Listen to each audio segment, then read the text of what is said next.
മുൾമുടി വച്ചു തൻ തലയിൽ വൻകുരിശേറ്റി തൻ തോളിൽ വലിയൊരു കോലും തൻ കയ്യിൽ ഈ വിധമേശു മലകയറി. ദൈവത്തിന്റെ അതിപരിശുദ്ധ നാമം മഹത്വപ്പെടട്ടെ. കർത്താവിൽ ഏറ്റവും സ്നേഹിക്കപ്പെട്ടവരെ, നോമ്പ് ഒരു മലകയറ്റമാണ്. അത്യുന്നതങ്ങളിലേക്ക് ദൈവത്തിന്റെ അടുത്തേക്ക് നടന്നു കയറുന്ന ഒരു മലകയറ്റം.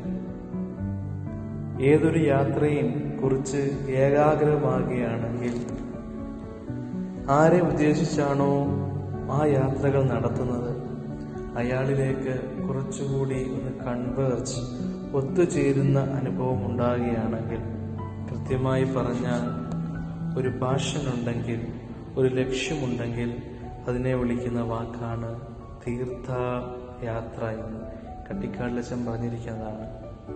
അപ്രകാരം നമ്മൾ ഏകദേശം 7 വാരങ്ങൾ നീളുന്ന ഒരു തീർത്ഥാടന യാത്രയിലാണ്. അതല്ലേ നോമ്പ്? ഒരു മലകയറ്റം തന്നെയാണ്. ഒരുപാട് പ്രതിസന്ധികൾ കടന്ന് ആ ഉന്നതങ്ങളിലെത്തി 3-ാം ദിവസത്തെ ഉയർപ്പ്, ആ പ്രത്യാശയുടെ അനുഭവം.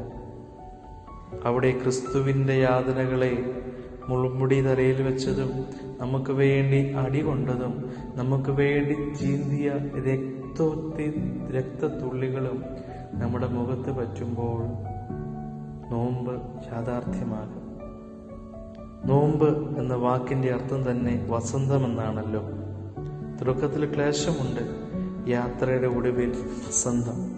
ആ വസന്തത്തിൽ നമ്മുടെ ജീവിതം നമ്മൾ കുറെ കൂടി സുഗന്ധപൂരിതമാകുവാൻ ഉള്ള ക്ഷണമാണ് നോമ്പ് നമ്മെ നയിക്കുന്നത്. ഒരുപാട് കാര്യങ്ങൾ നോമ്പിലൂടെ നാം ആർജിക്കേണ്ടതുണ്ട്, വർജിക്കേണ്ടതുണ്ട്. അതൊക്കെ നമ്മുടെ ജീവിതയാത്രയിൽ, നമ്മുടെ വിശ്വാസപാതയിൽ നമ്മുടെ മാതാപിതാക്കളും സഹോദരങ്ങളും മന്ദിരായ പുരോഹിതരും എല്ലാം നമുക്ക് ഓതിത്തരുന്നുണ്ട്. ഹജ്ജിന് പോകുന്നതിനെ പറ്റി നമുക്കറിയാം.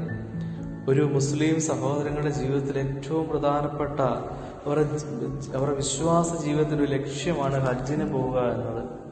എന്തുമാത്രം കാര്യങ്ങളിൽ നിരപ്പായിട്ടാണ് അവർ ആ യാത്ര തുടങ്ങുന്നത്. ക്ഷമിക്കുവാനും സ്നേഹിക്കുവാനും കഴിയണം. ആ യാത്രയുടെ, ആ മലകയറ്റത്തിന്റെ തുടക്കത്തിൽ ശൂഖോനയിലൂടെ ആ ഒരു അനുഭവമാണ് നമുക്ക് നൽകുന്നത്. നമ്മുടെ ക്രിസ്തു നമ്മെ പഠിപ്പിക്കുന്നുണ്ടല്ലോ, 7 അല്ല 70 വട്ടം ക്ഷമിക്കണം. അതിന്റെ അർത്ഥം ക്ഷമയെ എണ്ണുവാൻ പാടില്ല. ആ ഒരു അനുഭവം നമ്മുടെ ജീവിതത്തിൽ ഉണ്ടാകണം. റോമർക്കെഴുതിയ ലേഖനം 14:10 പറയുന്നു, ദൈവരാജ്യം ഭക്ഷണവും പാനീയവുമല്ല, നീതിയും സമാധാനവും പരിശുദ്ധാത്മാവിന്റെ സന്തോഷവും അത്രേ. പരിശുദ്ധാത്മാവിന്റെ സന്തോഷം നിശ്ചയിക്കപ്പെടുന്നത് ഈ ക്ഷമയുടെ നിരപ്പിന്റെ അനുഭവത്തിലാണ്. എനിക്കത് ആർജിച്ചെടുക്കണം എന്നുള്ള ഉത്തമമായ ബോധ്യം നമ്മെ നയിക്കണം. ക്രിസ്തുവിനോട് ചേർന്നിരിക്കുക, ആ കൺവേർജ്, ഒത്തുചേരുന്ന അനുഭവത്തിലേക്കാണ് നോമ്പ് നമ്മെ വിളിക്കുന്നത്. വിശുദ്ധ ഖുർആനിൽ പറയുന്നുണ്ട്, നീ അള്ളാവിന്റെ അടുത്തേക്ക് ഒരു ചൂട് വെച്ചാൽ അള്ളാഹ് 7 ചൂട് നിന്റെ അടുത്തേക്ക് വരും. യാക്കോബ് ശ്ലീഹായുടെ ലേഖനം 4:8 പറയുന്നു, ദൈവത്തോട് അടുത്ത് ചെല്ലുവീൻ, എന്നാൽ അവൻ നിങ്ങളുടെ അടുത്തേക്ക് വരും. ഈ നോമ്പ് ദൈവത്തിന്റെ അടുത്തേക്ക് ചെല്ലുവാൻ അവൻ നമ്മെ മാടി വിളിക്കുകയാണ്. വരുവിൻ പ്രിയരെ, വരുവിൻ, തിരുസുവിശേഷം ശ്രദ്ധിപ്പിൻ, കരുണാകരന മശിഹാതൻ തിരുപീഡകളെ ധ്യാനിപ്പിൻ. നിനക്ക് വേണ്ടി യാതനയേറ്റ നിന്റെ ക്രിസ്തുവിനെ ധ്യാനിച്ചുകൊണ്ട്, നിനക്ക് വേണ്ടി ചോര ചീന്തിയ നിന്റെ അപ്പനെ ഓർത്തുകൊണ്ട് ഈ നോമ്പിൽ നീ അങ്ങെത്തുക. ആ മല കയറി സത്യമായി അവൻ ഉയർത്തെഴുന്നേറ്റു എന്ന് പറയുക. ആ പ്രത്യാശ, ക്രിസ്തുവിന്റെ സ്നേഹം, ക്ഷമ ഈ നോമ്പുകാലത്ത് നമ്മളിൽ വന്ന് നിറയട്ടെ എന്ന് പ്രത്യേകമായി പ്രാർത്ഥിക്കുന്നു.